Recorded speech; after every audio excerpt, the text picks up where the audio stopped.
Welcome to MKR. मेरा नाम है मनदीप। आज की इस वीडियो में करेंगे क्लास 9th के सब्जेक्ट मैथ से एक्सरसाइज 1.1। एक्सरसाइज 1.1 में टोटल 4 क्वेश्चन हैं। एक एक करके सभी क्वेश्चंस को इसी वीडियो में सोल्व करेंगे। एक्सरसाइज से पहले अगर आपने इस चैप्टर के इंट्रोडक्शन यानी कि ये वाली वीडियो नहीं देखी है तो जरूर देख लेना। इस वीडियो में एक्सरसाइज को सोल्व करने से रिलेटेड जो भी कॉन्सेप्ट हैं, जो भी फॉर्मूले हैं, सभी को डिटेल में एक्सप्लेन किया गया है। इस इंट्रोडक्शन वाली वीडियो का लिंक आपको नीचे डिस्क्रिप्शन बॉक्स में प्रोवाइड किया गया है। इंट्रोडक्शन के बाद जो भी एक्सरसाइज हैं उनको सोल्व करना आपके लिए इजी रहेगा। इस वीडियो में एक्सरसाइज 1.1 शुरू कर लेते हैं नेक्स्ट पेज से।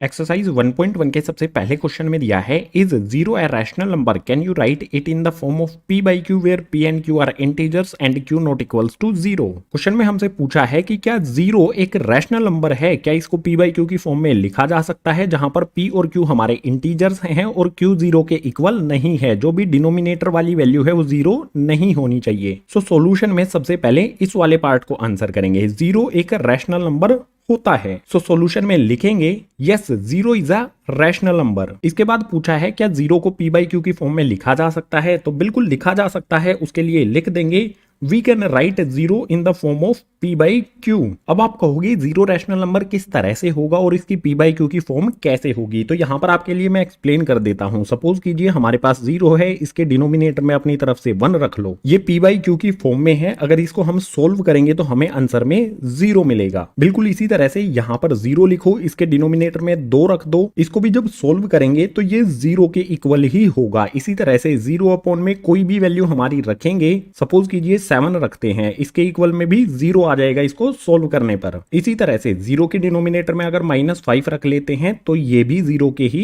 इक्वल होगा। यानी यहां पर आप देख सकते हो जो भी हमारा 0 है उसकी p बाई क्यू वाली फॉर्म हो जाएगी ये।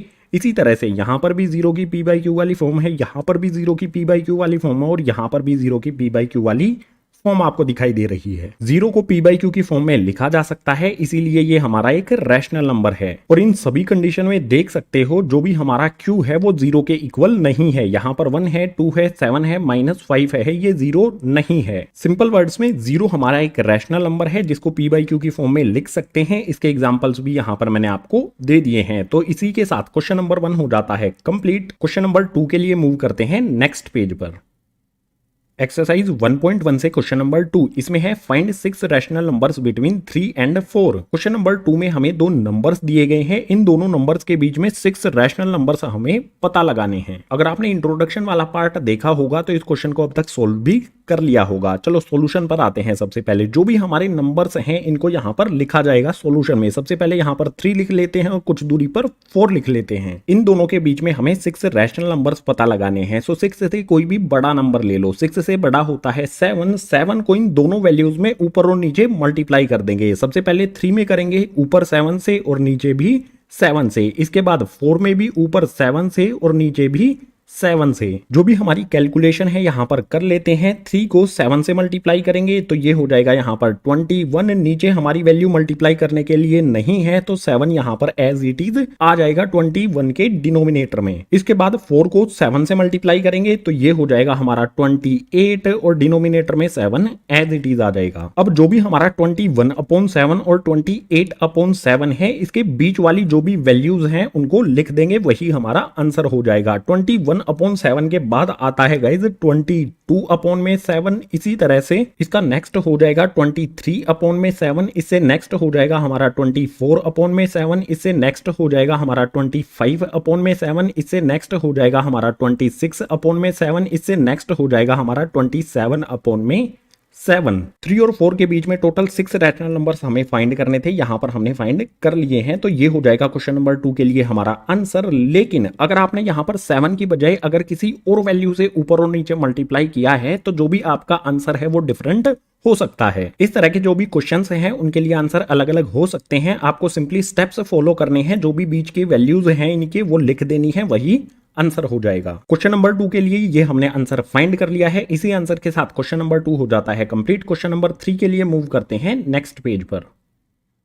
क्वेश्चन नंबर 3 इसमें है find 5 rational numbers between 3/5 and 4/5। दो रैशनल नंबर दिए गए हैं, इनके बीच में हमें 5 रैशनल नंबर्स पता लगाने हैं। सो सॉल्यूशन में सबसे पहले जो भी हमारे दो नंबर्स दिए गए हैं इनको लिख लेंगे। सबसे पहले यहां पर आ जाएगा 3/5, थोड़ी सी दूरी पर लिख देंगे 4/5। हमें 5 रैशनल नंबर्स पता लगाने हैं, तो 5 से बड़ा कोई भी नंबर ले लो। 5 से बड़ा 6 होता है, 6 को हम इन दोनों रैशनल नंबर्स में ऊपर भी मल्टीप्लाई कर देंगे और नीचे भी मल्टीप्लाई कर देंगे। 4/5 में भी ऊपर मल्टीप्लाई कर देंगे, नीचे मल्टीप्लाई कर देंगे। कैलकुलेशन यहां पर कर लेते हैं। 3 को 6 से मल्टीप्लाई करेंगे तो ये हो जाएगा हमारा 18। इसके बाद डिनोमिनेटर में 5 को 6 से मल्टीप्लाई करेंगे तो ये हो जाएगा हमारा 30। इसी तरह से 4 को 6 से मल्टीप्लाई करेंगे तो ये हो जाएगा हमारा 24। डिनोमिनेटर में यहां पर आप देखो 5 को 6 से मल्टीप्लाई करना है तो 30 आ जाएगा। अब जो भी हमारा 18/30 है और 24/30 है, इनके बीच में जो भी नंबर्स हैं यहां पर लिख देंगे, वही हमारा आंसर हो जाएगा। 18/30 के बाद क्या आता है 19/30। इसके बाद आ जाएगा हमारा 20/30। इससे नेक्स्ट हो जाएगा हमारा 21/30। इससे नेक्स्ट हो जाएगा हमारा 22/30 और इससे नेक्स्ट हो जाएगा हमारा 23/30। जो भी इनके बीच के नंबर्स थे वो यहां पर हमने लिख दिए हैं। यही हो जाएगा क्वेश्चन नंबर 3 के लिए आंसर। बहुत आसान मेथड है। इंट्रोडक्शन वाले पार्ट में इस मेथड को डिटेल में एक्सप्लेन किया है, नहीं देखा है तो देख लो यार इंट्रोडक्शन वाला पार्ट। इंट्रोडक्शन वाली वीडियो का लिंक आपको नीचे डिस्क्रिप्शन बॉक्स में दिया गया है। सभी की सभी एक्सरसाइज जो चैप्टर नंबर 1 में है, सभी के कॉन्सेप्ट को डिटेल में एक्सप्लेन किया गया है इंट्रोडक्शन वाले पार्ट में। जो भी हमारे ये दो नंबर्स थे, इनके बीच में 5 रैशनल नंबर्स पता लगाने के लिए 5 से बड़ा कोई भी नंबर इनमें ऊपर और नीचे मल्टीप्लाई करेंगे। जो दो नए नंबर्स मिलेंगे उनके बीच के यहां पर नंबर्स लिख देंगे, वही हो जाएगा क्वेश्चन नंबर 3 का हमारा आंसर। इसी आंसर के साथ क्वेश्चन नंबर 3 हो जाता है कंप्लीट। क्वेश्चन नंबर 4 के लिए मूव करते हैं नेक्स्ट पेज पर। एक्सरसाइज 1.1 का लास्ट यानी कि क्वेश्चन नंबर 4, इसमें दिया है state whether the following statements are true और false, give reason for your answer. Question number 4 में ट्रू फॉल्स हैं, लेकिन साथ ही अगर ट्रू है तो क्यों है और फॉल्स है तो क्यों है, हमें रीजन भी देना है। सो जो भी हमारे ये ट्रू फॉल्स हैं इनको एक एक करके समझ लेते हैं, आंसर भी साथ में लिखेंगे। सबसे पहले वाले में दिया है every natural number is a whole number. हर एक नेचुरल नंबर होल नंबर होता है, तो ये ट्रू होगा, यहां पर लिख देते हैं। इसके बाद रीजन की बात करते हैं। जो भी नेचुरल नंबर्स हैं वो 1 से स्टार्ट होते हैं, 2 3 4 5 जहां तक भी उनको काउंट किया जा सकता है सभी के सभी नेचुरल नंबर्स होते हैं। और होल नंबर्स की बात की जाए तो 0 से शुरू होते हैं, 1 2 3 4 5 कंटिन्यू रहते हैं ये इन्फिनिटी तक जहां तक भी काउंट किए जा सकते हैं। तो जो भी हमारे होल नंबर्स हैं उनमें सभी के सभी नेचुरल नंबर्स के साथ साथ 0 भी होती है। ये 0 से स्टार्ट होते हैं, ये 1 से स्टार्ट होते हैं। तो रीजन में यहां पर लिखेंगे whole number is the collection of 0 and natural numbers. जो भी हमारे होल नंबर्स हैं वो 0 और नेचुरल नंबर्स का ही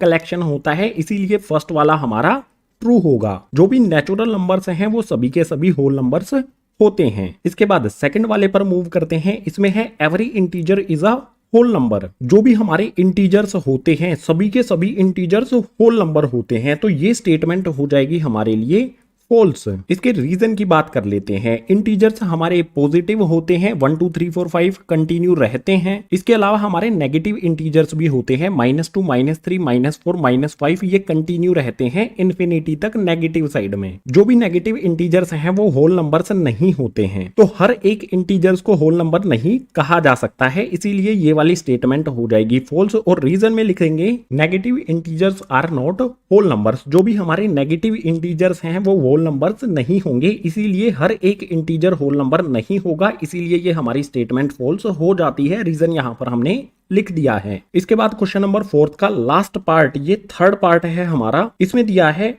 every rational number is a whole number. हर एक रैशनल नंबर होल नंबर होता है, तो ये वाली स्टेटमेंट भी हमारी हो जाएगी गाइस फॉल्स।